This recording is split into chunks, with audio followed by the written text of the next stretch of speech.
فاطمه رجلانی هستم، متخصص روانشناسی و نوروساینس.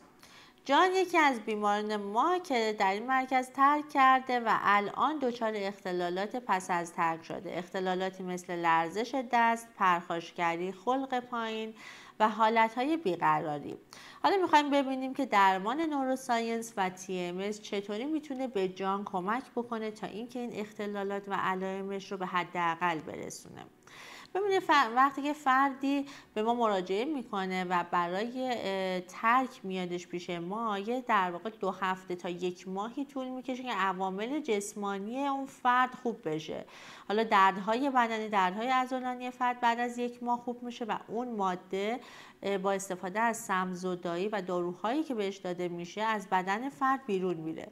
ولی اون در واقع عوامل روحی و روانی که هستش، تحریکات روانی که در فرد و مغز فرد وجود داره،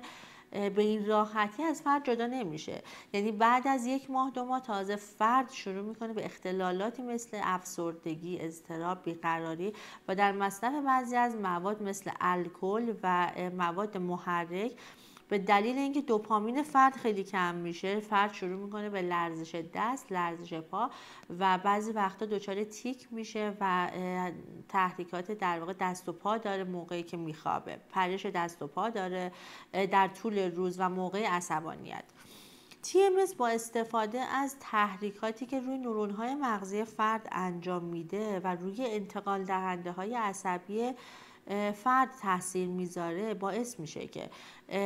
اون قسمت های از مغز فرد که مسئول تولید دوپامین هستش، مسئول تولید سروتونین هستش، اون قسمت ها رو مجددا تحریک میکنه و باعث میشه که مغز خودش دوباره این مواد رو تولید کنه و وقتی که مغز خودش این مواد رو تولید کنه و تأمین بشه مغز، دیگه مغز مجددا به بدن دستور اینو نمیده که من به سروتونین نیاز دارم، من به دوپامین نیاز دارم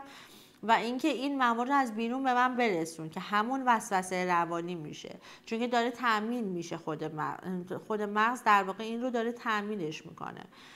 ما با استفاده از این تحریکات به بیمارمون کمک میکنیم که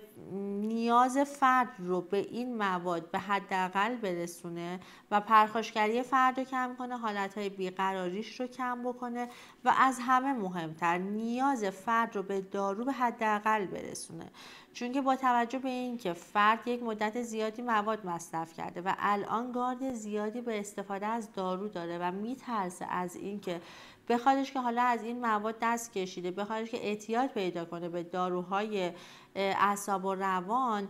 TMS بهش کمک میکنه که بدون استفاده از دارو و یا حداقل استفاده از دارو اختلالات روانی که براش پیش اومده رو درمان بکنه و حالش بخوادش بهتر بشه و این وسوسه های روانیش رو بتونه کنترل بکنه.